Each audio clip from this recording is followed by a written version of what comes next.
My name is Monk Rowe, and boy, am I pleased to have Randy Brecker with me today. You're in Long Island, is that correct? That's right, East Hampton. Yeah, and I'm up at Hamilton College in Clinton, New York. Um, I like to do a little introduction, but you've done too many things. So I have the All Music Guide Ah, to Jazz.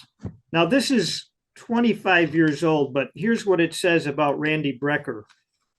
Randy Brecker is essentially a fine, hard bop trumpet soloist, but one versatile enough to fit into nearly any setting, including pop world, funk bands, and electronic fusion.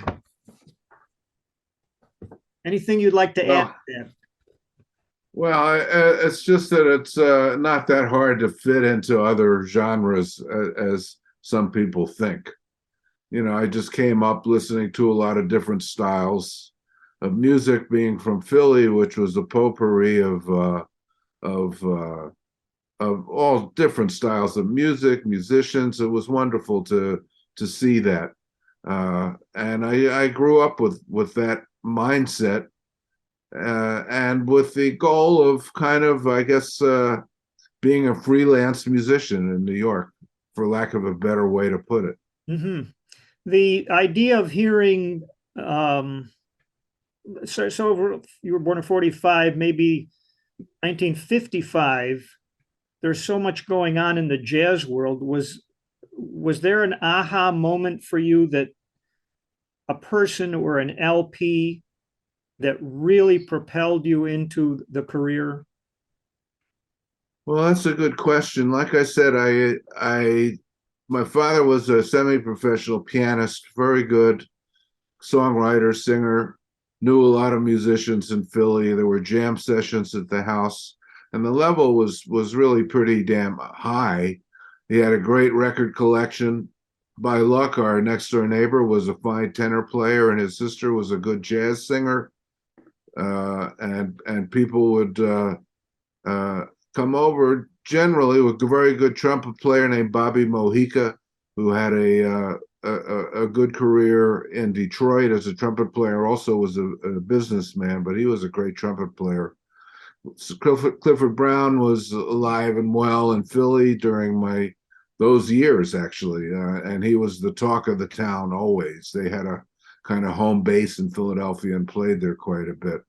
So I just grew up with it. And I don't know if there was an aha moment, because I always, if anything, I tried to get interested in other things, because it seemed like the music life, so to speak, was rather up and down.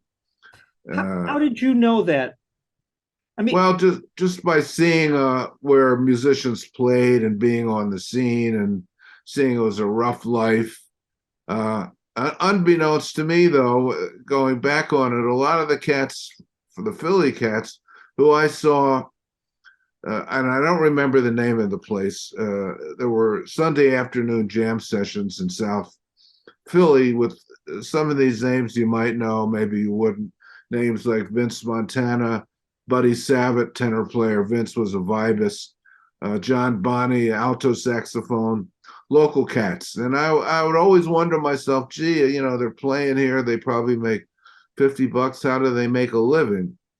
And unbeknownst to me at the time, all these guys were very successful in the local recording business, and they had started a lot. They worked with eventually Gamble and Huff, and was one huge, I don't know, consortium, I guess, that of guys that were producing records, pop records, R&B, really disco records. A lot of the birth of disco, in a way, was through these guys. I had no idea at the time, but upon reading about the Philly history of its website, and it said the most listened to tenor player in the world.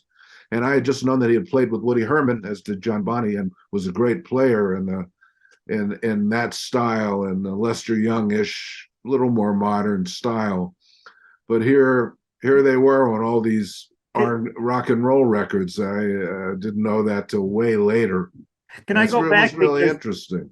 let me go back because you froze up for a minute when you said who was the most listened to tenor player in the. Oh, I'm sorry. I guess I hope I have a better connection. His name was Buddy Savitt. Okay, you mentioned that. All right. Yeah, and he died pretty young, I think, at 52 or 53. Wonderful player, though. You know, he played with. I guess his main claim to fame was he took Stan Getz's place with Woody Herman. Okay. But lo and behold, like I said, I had no idea. In fact, I found a record with all these cats on it, where it's kind of a comedy record where somebody's narrating and they're swinging along a couple choruses of blues, and somebody's saying, "Here's the way we want to play," and then it's a couple choruses later, and here's the way we have to play, and then they go into an R&B beat, and then back and forth. That's the whole record. But they were on a lot of hit records, and I guess that had a big influence subconsciously, even though I didn't know they were doing that. It's kind of funny that I didn't at that time. May I But ask how long your father lived, and was he able to see the success that you had as a musician? yeah, he was he was a lawyer by trade and worked generally for a friend of his whose name was Max Rabb, who was a blouse maker and had a very successful business. So he ended up being his legal counsel, and Max Rabb was also sponsored concerts. He was a real jazz fan. So Dad, it's hard to describe. He would consciously try to discourage both me and Mike from the music business because it was so unstable, and he was afraid it'd be hard to make a living. But once we caught on, so to speak, man, he was our biggest fan. You know, he'd go up to everybody and say, "You heard of the Brecker Brothers? I'm the Brecker father," and you know, it was embarrassing. Uh, How did he feel about you leaving school to go gigging? well, it was that same thing. I left school with the intent of coming back. Actually, you know, I went to Indiana University, and part of it was just happenstance. I went to Indiana University from 1963 to 1966, and in 1965, our big band and our sextet won the Notre Dame Jazz Festival. That was what we all would shoot for every year. The judges were well, I just remember one judge was Clark Terry, you know, and he gave me a trumpet award. And part of our uh, uh, prizes, if we took it, and we did take this, we were awarded a 16-week State Department tour in the Middle East and Asia. They were that facet of the government was actually very proactive then. They had sent Duke Ellington on a similar tour, and we actually followed in his path. And Buddy Rich had been on a tour. So off we went in February of 1966 for 4 months, and was fascinating. We heard so much amazing music just to see that world and what was going on behind the scenes and in front of the scenes for a 18, 19-year-old kid was it just shaped the rest of my life. And the band was fantastic. We were really a pro band, sounded really good. It's interesting that you've spent some significant time in Europe. In fact, very recently, is that correct? Well, ever since then, because that summer I ended up spending the whole summer in Europe. I'll just mention this briefly. You might have known about it or maybe not, but and this was total coincidence, but it also was instrumental in helping my career along. When the tour was over, we noticed in Downbeat that there was an international jazz competition in Vienna. It turns out it's the only time this was held, 1966. So several of us made our way from Athens. I think that's where the tour dropped us off to Vienna. Remember, my parents showed up. They wanted to see me after the 4 months, and it looked like it was going to be fun. The judges were Art Farmer, Cannonball Adderley, J.J. Johnson, Ron Carter, Mel Lewis, and Joe Zawinul. It was put together by Friedrich Gulda, a wonderful Viennese pianist. So, man, it looked like pretty exciting. And the unusual thing was, and I've mentioned this several times, there were maybe 200 young musicians at this thing, going through semifinals, and then the finals. So we were there about 10 days, maybe 12 days in a youth hostel. So this is where I met a lot of other young musicians my age, people like unknown then, we're all teenagers, George Mraz, Miroslav Vitus, Jan Hammer, Claudio Roditi, Joachim Kuhn, Jiggs Wiggum, Franco Ambrosetti, Eddie Daniels, and I'm leaving out a lot of people who became famous in Europe.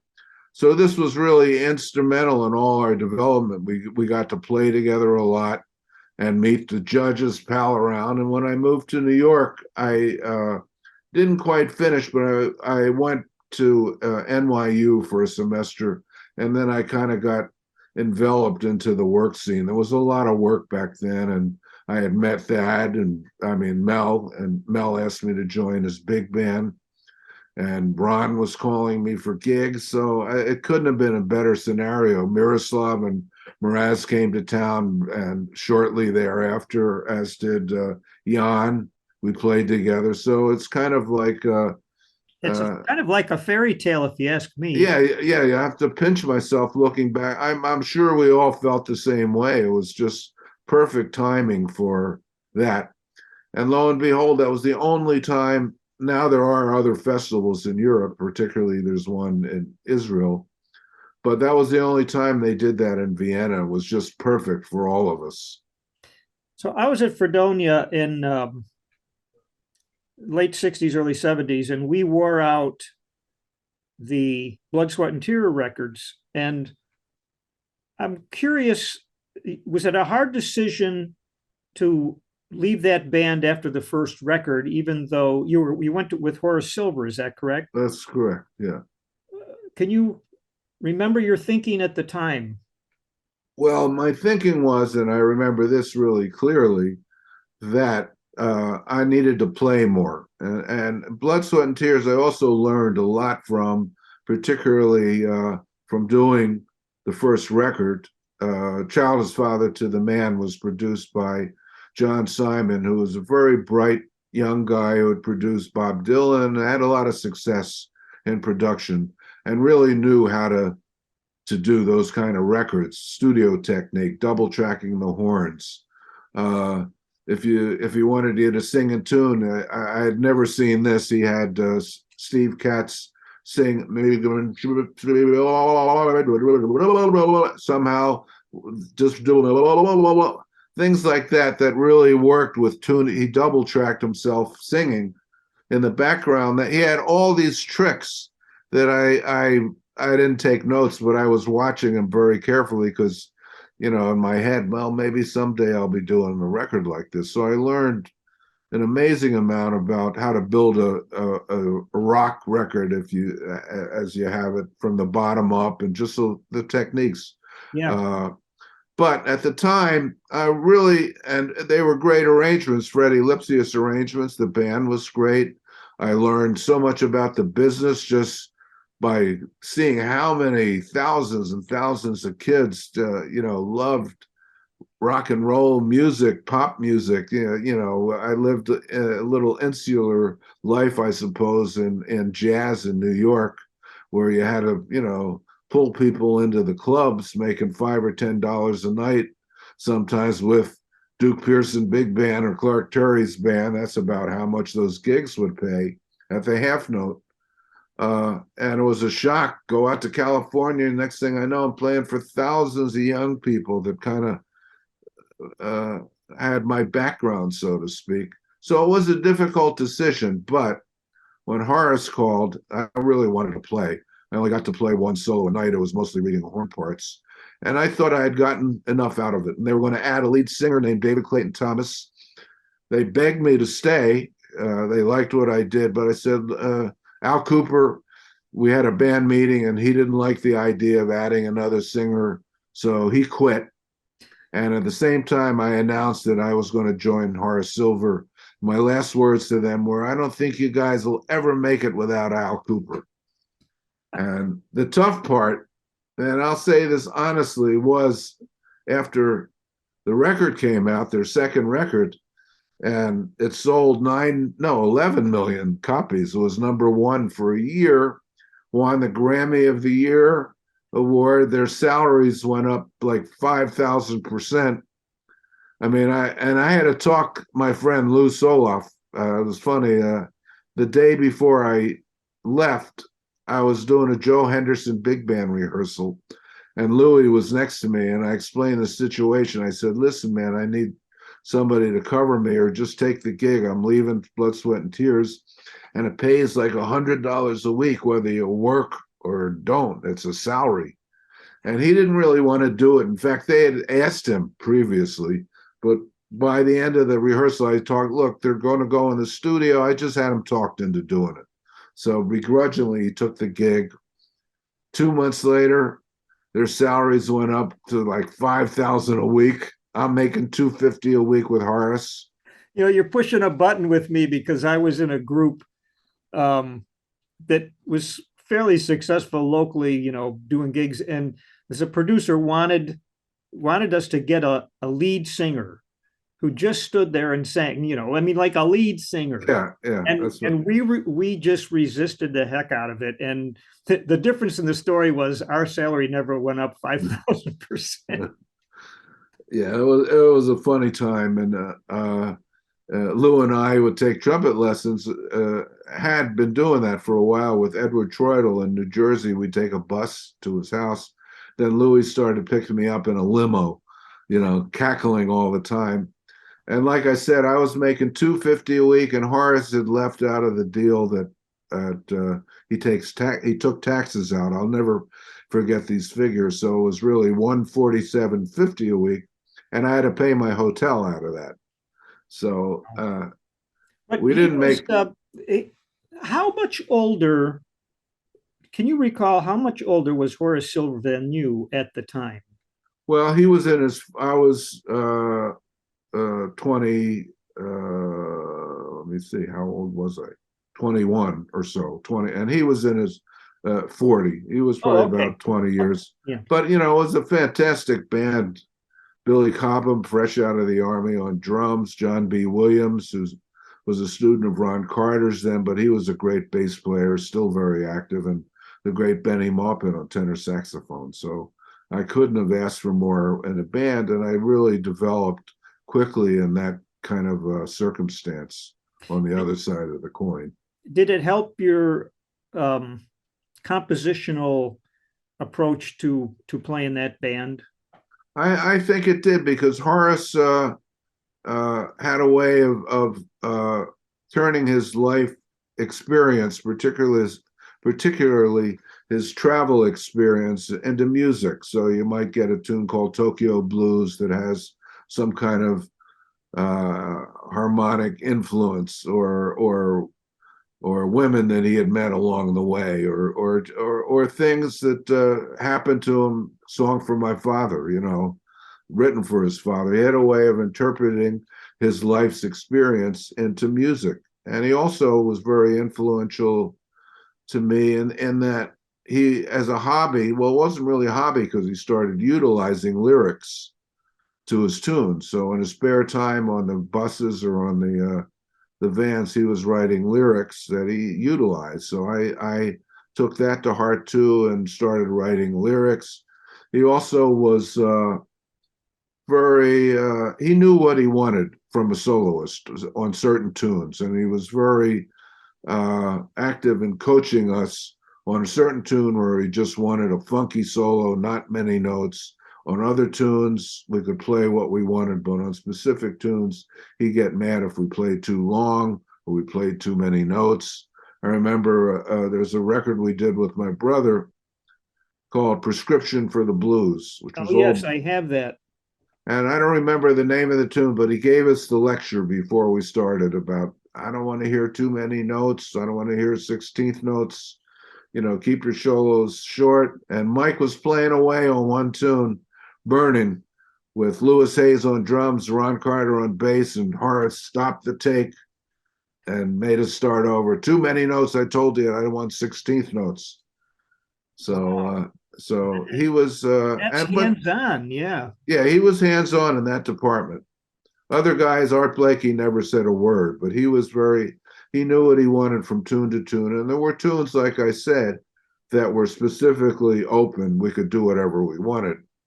And then he didn't say anything. What about you? Did you become, when you became a leader of a small group, did you find yourself in that situation where you felt, that's not really what's needed here from, Yeah.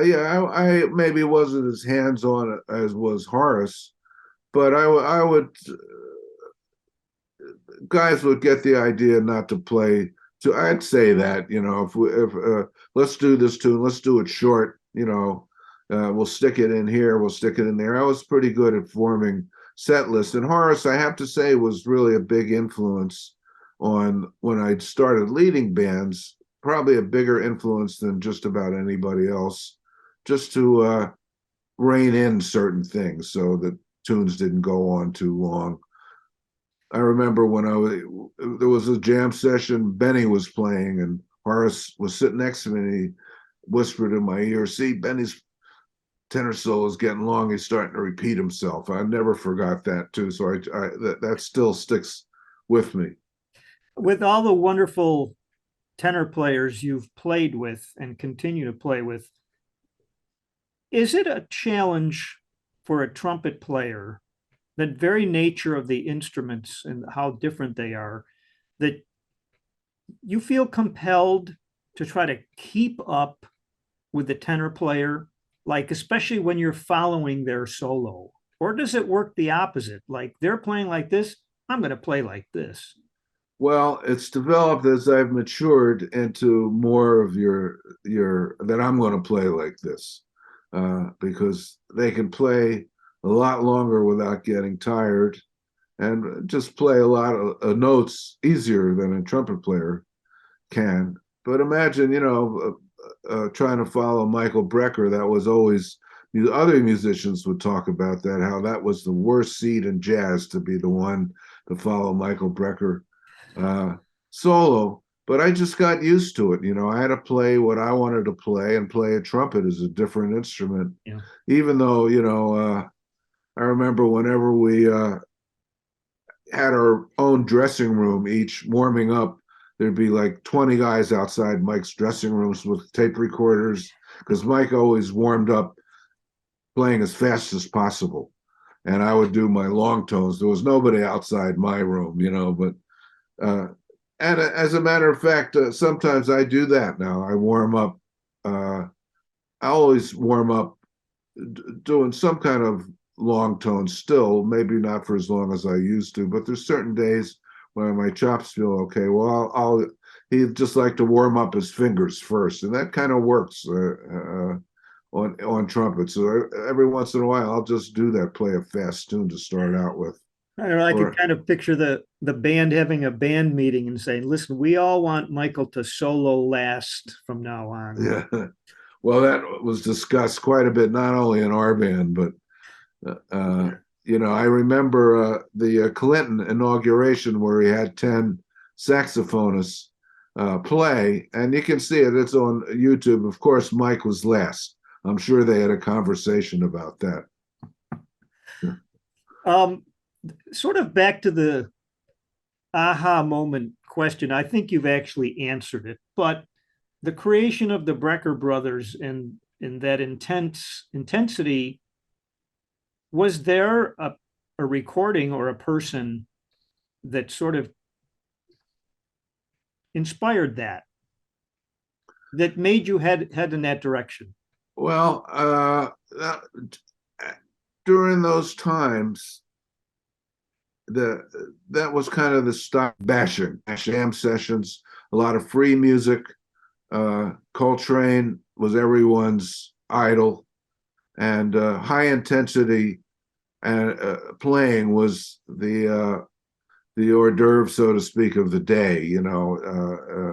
So in the early '60s, that all sunk in, I suppose. And of course, when Mike discovered Coltrane, that was it for him. And I was in the throes when I first moved to New York of the Brecker, Liedman, Bob Berg, Steve Grossman complex where they played together quite a bit. And I was in on that, so I was around a lot of tenor players, being the one of the only trumpets actually in a lot of the jam sessions. So that was really the kind of style of the day. And you know, at the same time, I was listening to a lot of R&B and soul music and horn section work and Was uh, was that would that include James Brown? oh, sure, sure. I had listened to him as a kid, you know, going back to when I was still home in Philly, the R&B station. It's unusual. Most guys will say that they listened to rock and roll or R&B first, and then they caught on to jazz. I did the opposite. I hadn't heard all this other stuff. I was just hearing bebop at home. And one day, and I'd always listened to the radio, the jazz station, WHAT, before I uh, went to sleep. But there was another station on the AM dial that was right past the jazz station. I think the AM jazz station wasn't WHAT, that was the FM station. But on the all of a sudden, I'm probably 10 or 11 or 12 years old, and I heard James Brown and Little Stevie Wonder and all that stuff for the first time, and that had you know, I probably sat up straight in bed. That just hit a nerve.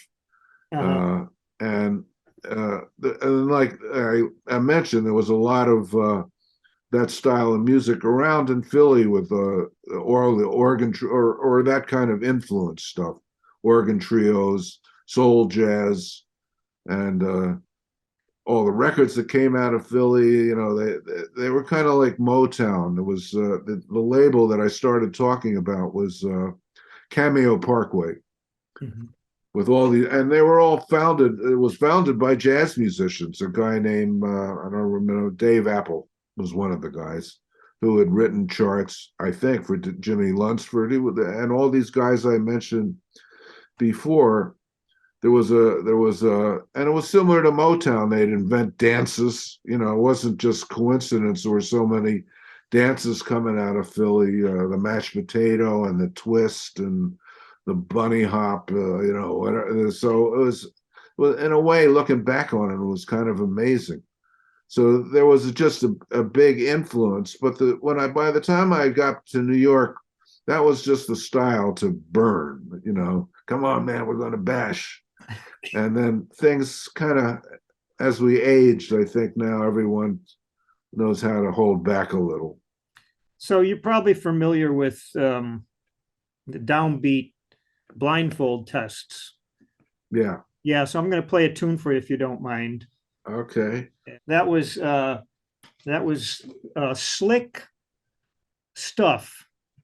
Oh, Yeah, my tune. your tune. Your Yeah. tune. Okay. I only heard a little Okay. thing. Well, that was the general writing style, you know, of my style at that point in time, uh, uh, where we had some success with one single that sold a lot called "Sneaking Up Behind You" on the first record, the first Brecker Brothers record. Now I have to preface that, and I've told the story many times, but I might as well recount it here. I had at one point in my life, and this is after joining Horace and I think, yeah, it was. Let me think for a second here. Yeah, it was after joining Horace. We formed a band called Dreams, and Mahavishnu came along, and Billy. They got Billy Cobham from our band. McLaughlin got Billy, and that was the end of Dreams. So I started really seriously thinking about doing my own project for three horns for myself, my brother, and my old friend Dave Sanborn, who had just moved to New York, or he was in Woodstock. He was close by. So that became an impetus for me to write the cumulative effect that everything that had happened in my life uh, the music was the cumulative effect of everything that happened in my life, both on the jazz side and on the jazz rock or whatever you want to call it side. So I just got to work composing every day, and eventually we had rehearsals at a lot of the guys from the band Dreams. Will Lee on bass, Don Grolnick on keyboards, Steve Kahn on guitar, Chris Parker on drums, me and Mike Sanborn. We'd rehearse once or twice a week in one of their loft. A lot of the cats lived in the same building, and Grolnick was writing. Steve was writing. It wasn't only my material, but I had this thought in mind for this specific thing. Anyway, to make a long story short, somehow the word about the band, the stuff we'd been writing, kind of filtered through the grapevine. And I got a call from a guy named Steve Backer, who had just signed a production deal with Clive Davis, who had taken over a label called Bell Records and was changing it to Arista Records. Mm-hmm. Now, Clive was a genius in the business. He had signed Dreams to Columbia Records, and we did 2 semi-successful records for him. But this was, and then there was a kind of a scandal that went on, and he was innocent, but he got fired from Columbia Records. So the fact that he was coming back now, starting something new, was an interesting situation. There was a caveat to his messenger. Steve Backer mentioned that he'll sign you. Well, you won't have to do a demo. We were going to start doing demos. That's what you had to do, and try to talk companies into sending it. He said, he'll sign you. We've heard about this music, but you have to call the band the Brecker Brothers. And I, duly protested, because I had worked on this music for a couple of years. I said, look, this is supposed to be my solo record. And there are 3 guys in the front line. So if you call it the Brecker Brothers, Sanborn's going to look funny. I made up every excuse I could. It'll look like the long lost cousin. But Clive stuck to his game, and I agreed, okay, call it the Brecker Brothers. So that was really the birth of the Brecker Brothers. And not only was that not enough, quite enough for Clive, I had written 9 tunes, among them skunk funk and tunes in that style. Clive had me to a meeting in his office, and he said, young man, this guy always knew what he wanted. You need a single. And I really hit the floor, I really hit the ceiling then, because I said, look, first of all, you're calling it the Brecker Brothers. It's supposed to be my own music. We don't have a single. We just recorded everything I wrote. He said, if you don't do a single, it ain't coming out, baby. He was very diplomatic, as he was. And I love the guy. We had really kind of butt heads, but he was great. So we go in the studio. I explain the situation to the cats. We go to our loft. We jammed up a tune in about 4 hours. Everybody contributed. It's called Sneaking Up Behind You. Will thought of a little sneaking up behind you. He thought of the little words. Mike and I jammed up a little, I can't even do it anymore, but a little horn line. And the next thing we know, we go in. Clive was in the studio. He loved it. We breathed his tune, shot up to number 2 on the R&B charts. And that's what's really sold the Brecker Brothers, so to speak, because it became really popular since the what year was it? 1975. Mm-hmm. Sneaking Up Behind You. And that's what sold the record and started our whole career.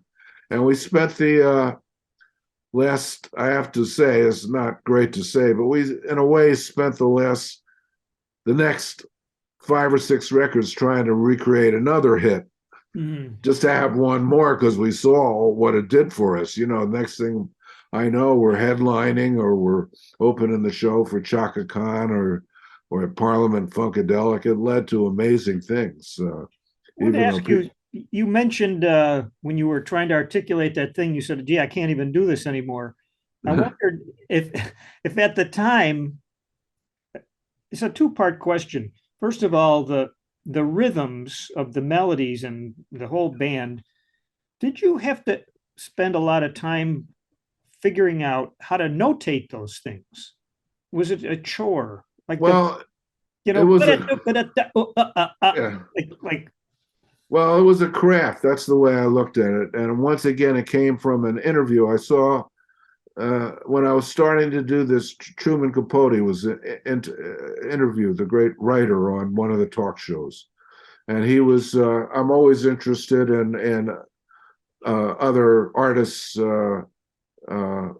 thought process or work process, and he spent a little time in his interview talking about just the craft of writing books, writing literature, the fact that you just have to sit down and do it every day. So it's not you.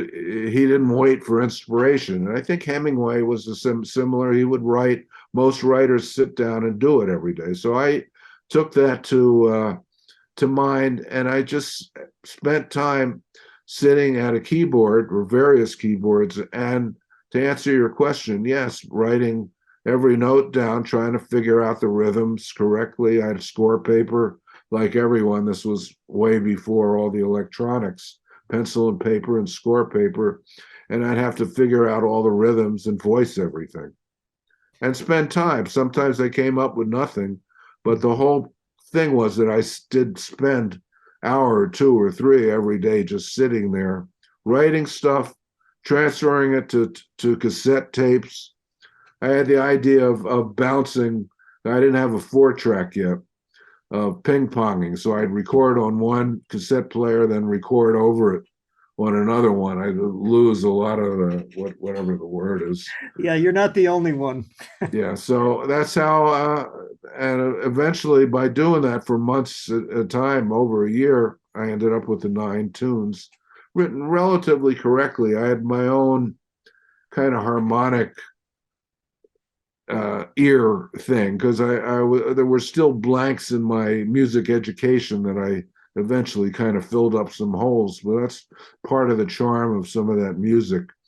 The something over something. I didn't know how to figure out some of the scales there were really melodic minor scales, modes really that I discovered later. Well, the tail end of that piece I played, I don't know if you could hear it that well, that Will Lee is doing this like incredible, 16th note thing. And I'm wondering if you wrote that, or did you just give him chords and let him go? That one I'd have to really hear it. If it was towards the end, he probably invented some. I was pretty specific, I'll say that, with a lot of bass parts, but that sounds like he probably just ran with it. Yeah, ran with it. Yes. And we were a great band. If somebody came up with something, we'd put it in right away. For instance, there's a tune called Sponge on the first record, and part of that the was mine, but that whole part section where there's boom, boom, boom, boom, boom, boom, a lot of that was Will.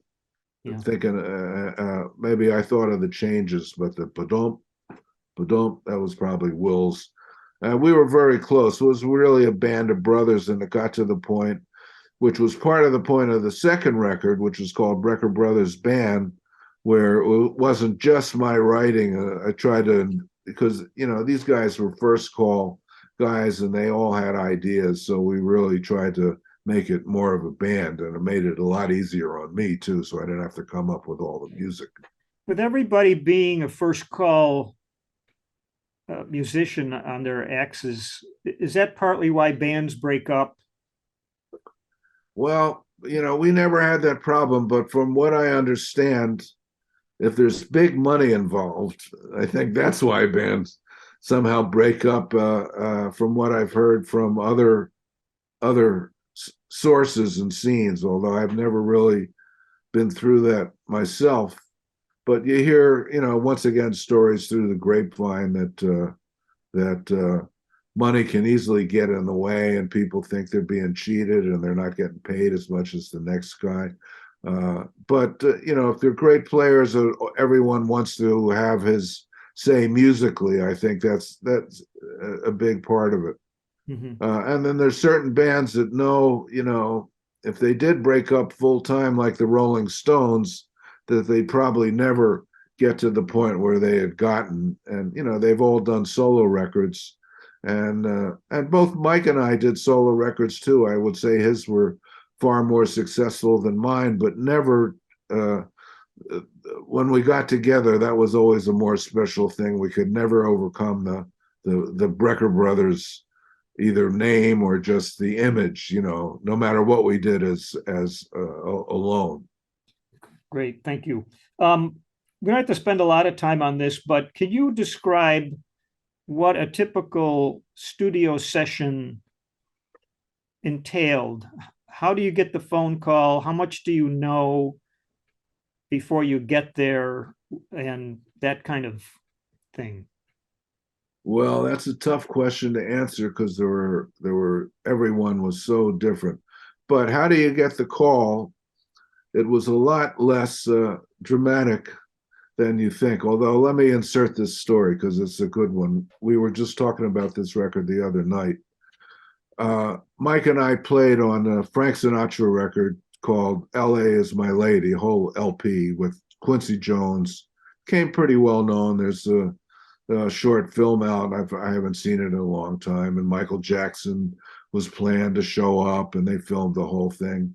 And Mike and I were asked they were going to put a long film out. So a couple guys came over to my apartment. Mike came over with a film crew. And one of the questions was, how did he get the call?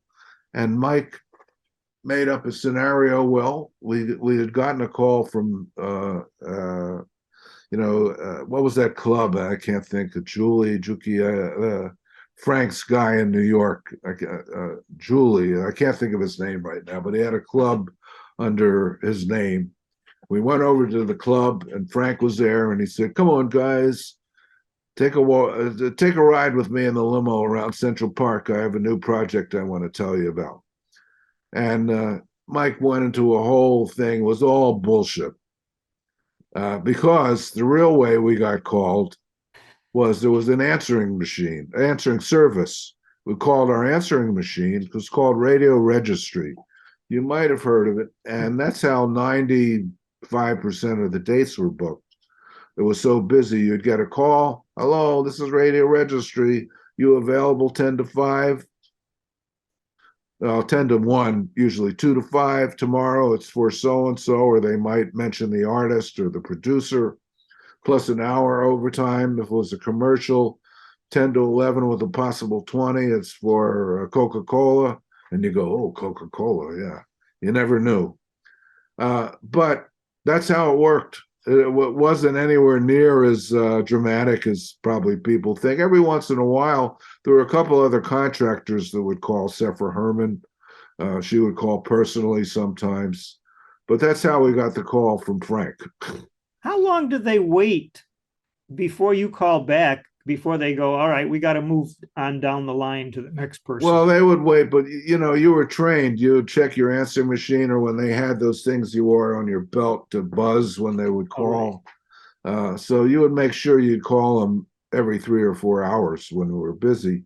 And to further answer your question, got called the day before the session. It was that last minute because people procrastinate, writing. So more often than not, you really had trouble planning your week because you never were sure when you were going to get a call. I see. And one call could, if you get a Coca-Cola commercial, or I remember one of our successful ones was Maxwell House Coffee. They made it into 50 different spots. Then you get paid for each time for each spot. And if it runs longer than 13 weeks, you would get a nice residual check. But you rarely knew what you were going to have to play. So you just had to sight read everything. And if it was professionally done, you just went in and read the music and thank you, man. wham bam, thank you, man. And But if it was not professionally done, then you had to do some scrambling. well, yeah, we had to do some writing sometimes, and some very good records. This one always comes to mind on "Born to Run," the Bruce Springsteen record. It was me, Mike, and Sanborn, and a great trombone player, Wayne Andre. We showed up at the session, and there was music paper on our stands, but they were blank. And I think they might have had some bar lines, but sometimes they didn't even have bar lines. So it became our job to write a chart. And this was a little out of our, never forget it, 10th Avenue Friezo was a little out of our purview, I guess might be the word, so to speak. It was a little too rock and roll. So we weren't coming up with anything. There were certain, I have to say, we could jam up anything, generally. Me, Mike, and Dave, and Ronnie Cuber, and Barry Rogers on trombone. People would do that because they purposely would have us come to the studio and just say, we need something here, jam it up. But this was one they just didn't have horn parts. So we got about halfway through the tune, and there was a lot of commotion in the booth, and we weren't really that happy with what we were coming up with, but there was commotion in the booth, and a guy got on the talkback and said, wait a minute, that doesn't sound right. That's no good. That's no good. And that turns out that was Miami Steve Van Zandt, the guitarist and Bruce's good friend. So thankfully, he came up with some ideas on that one, and we transcribed his ideas, and it turned into a chart. Then we could do the voicings. Yeah. And it was funny. I heard an interview of his, and he remembered the same thing, but he hadn't known that we were like the first call guys. He just thought we were some schlumps that didn't know what we were doing, so he felt bad later. This is very interesting for me because I've played that song with different bands, so to hear that thing and remember that I've played the that's great. And you just never knew what kind of situation. I had another good one in mind. I'm trying to think of it now. For instance, no, and these are all ended up great records. James Taylor, we were close with him at one point, especially Barry was a close friend. And we did, I don't know if I'll remember the record. Of course, Mike played on Don't Let Me Be Lonely Tonight, a wonderful tenor solo. One Man Dog is an album. And James didn't know traditional music writing or rhythms. So he wrote the charts on graph paper, where each horizontal line was the 16th note, and each vertical line was a half step. And we had to sit there, but he actually spent all the time doing this. We spent hours transcribing and talking with him to get the charts. So, but it was amazing that he did it. He figured that out on his own as a way to communicate what he was looking for, because he wanted specific horn parts. Oh, I love hearing that kind of information, because schooled musicians sometimes have an attitude, including myself for a long time, about, we'll call them unschooled musicians. I just like what you're describing. Yeah. Sometimes those musicians come up with these things that schooled musicians would not. Yeah, exactly. And we were, at least Mike and I, and in a way Barry, we learned on the job, and Sanborn, we were semi-schooled. There were big holes and gaps because I don't think any of us had really, when I went to Indiana, it wasn't really a developed jazz program yet. I was in the big band, and really that was it. I took a traditional theory course, but the guy, I don't think he was a good teacher. I didn't get much out of it. And he flunked half the class, including me. So I learned from books and from just being on the job. I'd seek out books that I could understand. And I always wanted to leave was a conscious decision, how do I put it, to get not too learned. I wanted some kind of unusual stuff that I didn't quite know what it was, but it sounded good to me. to creep into the music. Right? Maybe that's what we all had in common. And we all had really good ears, our little horn section. Those were the five main guys. There's a record called The Path, The Path by Ralph McDonald. And that has a really good example where he purposely called me, Mike, Sanborn, Barry, and I think Huber's on it too. And he said, just go in the back room. Here's the track. Figure out the parts. And we did, because he had the right guys and it was the right kind of genre. And the parts are really great. They just fit like a glove. So we were good at that too. But the Bruce thing was a little just beyond what we could do well. And I think he realized it. So, but it was a great way to make a living though. And we were playing a lot at the same time too, doing, gigs at night, playing with Hal Galper, playing, eventually we had a club. So I like being a studio cat. I make no bones about being a session musician, I got a lot out of it, and I worked really hard to present my own music at the same time. Has that scene, I won't say disappeared, but well, that's the right word. Okay, I'll say it. It's disappeared in the fact that it's all, what you see behind me. I've maybe done 500 sessions here at home with Otto, or maybe I'll add a part, but it's all piecemeal. There are very few studios even in New York. There are only some small studios left, one by one. All the studios that could actually house a whole group have fallen by the wayside. And everything now is just technology. You said you did you're pointing behind you and you've done 500 sessions. Is that things that you do? They send you the track? Yeah. File sharing. And my wife is an expert at Pro Tools and editing. And we sit here and we, if I'm lucky or if she's lucky, we'll get a solo, one or two takes. But more often than not, we sculpt solos for records. We'll sculpt a solo, I'll play 5 takes and we'll put it together something that sounds kind of perfect to us. That's what they call for, really.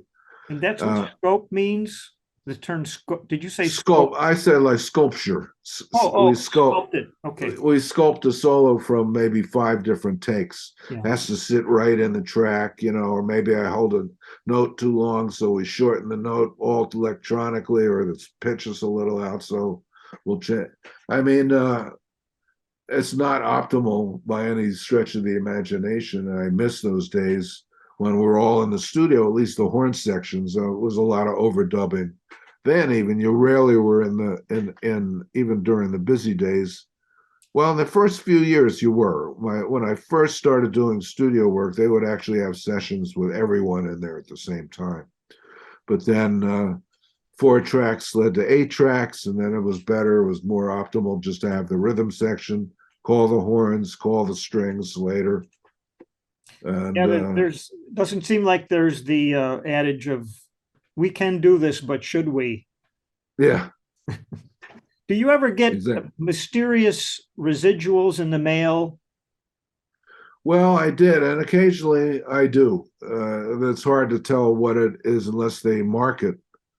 But the residuals have been less and less. Back in the day, you could almost live off, honestly, the residuals that you could make from particularly the jingles. I had done more jingle work than Mike and this was a conscious decision on his part. He didn't want to be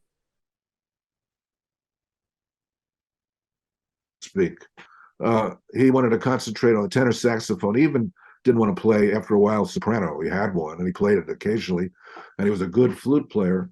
But he made that decision. You had to be a woodwind studio jingle guy. You had to play all the instruments. I just had to play trumpet, flugel, and maybe a little piccolo trumpet every now and then. I see. I'm glad you brought up Ada's name, your wife, and I flashed to this little thing I'm going to run by you. Bassist, I don't know if you know bassist Frank Tate, but this goes back 21 years. But I asked him what the question I had for him was, what's it like to make a living as a professional musician? And his answer was, well, I have a wife who has a real job, so it's not too bad. So is it challenging for both of you to be in the music business? Or have you sort of worked out the mechanism? Well, like I said, I was lucky come to New York when I did, wanting to be a freelance player because then there was a lot of work, studio work, for those who lent themselves to that. You had to have a certain kind of personality and a certain way, a well-rounded way of playing, and like different styles of music. I just fit into that mindset pretty easily, as did my brother and a lot of the studio musicians. But Broadway was happening. There's problems there now with electronic orchestras taking over, electronic conductor that when they move their hand, the orchestra will move along with them. It's gotten pretty insane. It was also an avid club date scene, so a lot of guys were working all the time. But now it's a concern. You really have to have it, want to write. You really have to need to write to get some kind of writing uh, checks under your belt. Do your own projects, teach, and play. It's very hard to make a living just as a player. So things have changed a lot, and I think it's been harder for her. It's been lucky that we work together really well. So we've done a lot of this stuff in this room. I was amazed. I started saving some of the sessions we've done just the last couple of years, and usually we have to do a solo, might be some horn parts. She's gotten really good at writing horn parts. I don't really feel like doing it anymore. She's went to Berkeley. She'll tell you, and she studied arranging, and she's great at it, really fast, and gets it into the computer really quickly because I'm very slow at all that stuff. So I'm very lucky to have her, and we just work together really well. But we've done since because once I started saving the sessions, and a lot of them are for people I don't even know. Some are people I know, but we get things from that they find a way to get in touch, and then they send the files via email. We put them out. We put them into Pro Tools. I put on headphones, and off we go. It sounds, but literally, since COVID, there's been close to 300 different tunes that I've played on. That's just the last 2 or 3 years, and each of those are a solo. That's what it's hard for me to wrap my head around, that I have to come up with something each time. I try to play something a little different, but it's a challenge, and we always come up with something good because of the technology, because like I said, we can sculpt it to fit whatever is needed, and we're good at that, because we get all different styles. And I spend a lot of time. I always have. I'm also a big listener, so I'm kind of try to stay up on things, what are happening. I can't completely stay up on it because it's so involved now. All the social media, TikTok, all the crazy stuff that's happening now to get your music out. I can't begin to even follow that, but I like to read about it and just try to integrate some of it into my head. Maybe it'll have some kind of effect on what we're playing or writing. Thank you. You just answered one of my questions in front of me. How you keep inspired. Let me run up a couple names by you, see if you have any recollections. You had mentioned Clifford Brown early on. What was it about him that was so distinctive? Well, as a kid, just his sound and his the melodicism and the passion and the beautiful sound he got out of the trumpet was heartfelt. It made me cry. It made my dad cry when we'd hear him play a ballad. I remember and I was only, he died when I was 10 years old. So this was early on. I grew up with him, at least the last 5 or 6 years of his career when he was in Philly. Dad had all the records. He'd play a ballad, and I remember Dad kind of grabbed me, said, "Randy, trumpet's the greatest jazz instrument." And I took that to heart, because there were also other good trumpet players around Philly, although it was more of a tenor player town. But Red Rodney was around, a guy named Bert Collins, and there was some really good players. Nice. And the guy Bobby Mojica was great, who would come over to our house. So I think he was just he was like a friend, even though we never met him. I had never heard him play. Dad would go hear him all the time. I wish I knew his wife very well.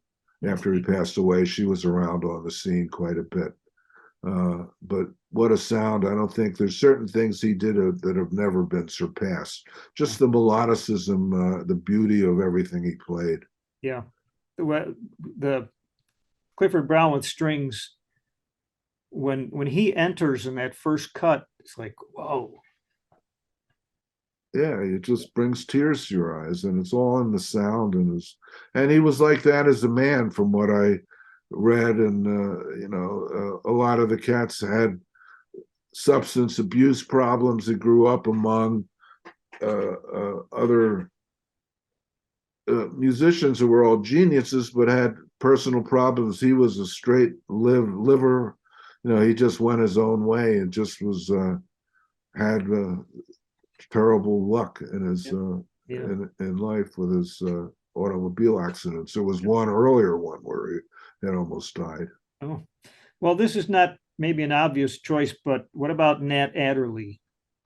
Oh, well, and I wouldn't say he's an unsung hero, but he's another favorite of mine, and brought out the early brother thing. I think that was a big influence. That I like the fact that it was a trumpet saxophone front line, and they were brothers, and they seemed to really get along well. And Mo, he can play all over the horn. And when he was playing good, he was up there with the best of them. And also, this was interesting to me that he did a lot of the writing for the band, and that's more or less the way the Brecker Brothers band ended up. Even though Mike started writing a lot towards the end, but I kind of furnished the material, and Mike took it to places I never could imagine it would go. But I love Nat playing. He had just certain soul in his sound, and both those guys had the greatest time feel and chops in their own way. I like Nat said that Cannonball started on trumpet, but the trumpet didn't work for him, so he Well ended said. up. Yeah. I was pleased to read about this project in Poland that came about because of this fellow who was trying to help Michael out. Can you just tell me a little about that? Well, his name's Wlodek Pawlik, and he's a head of a exceptional musical family. His his son is a wonderful musician. His wife is also a pianist and composer, as is Wlodek. And because they're of Eastern European and Polish descent, and our family is also from that area, Mike and people working with him put out feelers to try to get a match for his cancer. It was an area called Tokochin, and our family name on my mother's side is similar, Tokoski, and their local rabbi's last name was Tokoski. So when Wlodek caught wind of this, I knew him. I had played several tours with some musicians from a college in the Midwest. I forget the name. Wlodek was the piano player, and the wife of the bass player was Polish, so that's what the connection was. and the upshot is that Vlodek didn't find a match. Mike never found a match, which is one of the reasons he went into such decline. As his daughter was a half match. They're called allels, and they need a match of, I think, 12 matches, and or they tried what was called a haploidentical transplant, but it didn't work. You have to find someone with a match. So Susan, Mike's wife, getting off the subject here, has spent many years trying to get people to register their blood just for this, because it's still a shortage, particularly minorities. And I don't understand all the science behind it, but that's what I remember at the time. And Vlodek and I had been and became very close friends after I've done several projects with him. He's just a wonderful player and writer, full-time composer, does a lot of films, probably the foremost film composer in Poland. And we did a record, and it won a Grammy that year, kind of dedicated to Mike, and went into the story of the whole story about him trying to find a match. And lo and behold, it won a Grammy. It was a sweet. The name is escaping me right now, but it was a big thing for Poland because they had never jazz suite. I can't pronounce Takachin, yeah. Takachin, but yes. But actually, there was one after that. That's terrible. There's one after that. That's the one that won the Grammy, and it's terrible. I can't remember the name. The Jazz Ballad Songbook? No, keep going. It's right around that time. Oh, okay. It'll come to me later. Okay. But they all featured Vlodek's writing, and the one I'm thinking about, we went over and performed it, but he didn't like the sound. And so he re-recorded. We were talking about this stuff earlier. He re-recorded the orchestra, and I had to do all the trumpet parts down here in my pajamas and make it fit over the orchestra. But it won a Grammy, so I was wearing the right kind of pajamas. Oh man, the inside stories. Well, I've taken up enough of your time today, and this has been really delightful. I'll just wrap up with, if you had a niece or nephew who felt that they wanted to pursue the jazz life, would you have any words of wisdom for them? Well, I would say that if it's a calling, do it, like it was for me, and it is a calling for hundreds of young musicians. I do a lot of teaching in colleges, and I'm in the presence of a lot of fabulous young musicians that are so into being a musician that that's what they're going to do, by hook or by crook, and they'll find their way one way or another by teaching, composing, and just playing. Others get a dual degree, in business. That's not a bad idea. A friend of mine, Andy Snitzer, a wonderful saxophonist, also got a business degree. These are the kind of things I'll counsel young kids. And I try to be honest, because now it's harder. It's really harder there aren't the road bands like there used to be. You really have to forge your own way and keep up with the social media thing. There's an interesting article in this week's New Yorker. In fact, I have it around. Let me see. I got the title here. I just was trying to read it. It's called, and it's for younger people, but it's what's happening. So you want to be a TikTok star. And it goes into the details of what's actually going on in the current music business, none of which I have a clue about. But this is really an interesting article because it goes into details. I barely know what an algorithm is, but what young players are doing to get their names out there. I don't have a clue, I promise you. But the article, this is things I do. I like to read and I like to keep up with things. So that's what I'll be doing the rest of the day. It's a long article and it's fascinating to me. Yeah. So that's more or less, but I always leave musicians saying to have music in your life is a blessing. You know, imagine not having it in your life. You know, we're set. I just at the push of a button, I find happiness.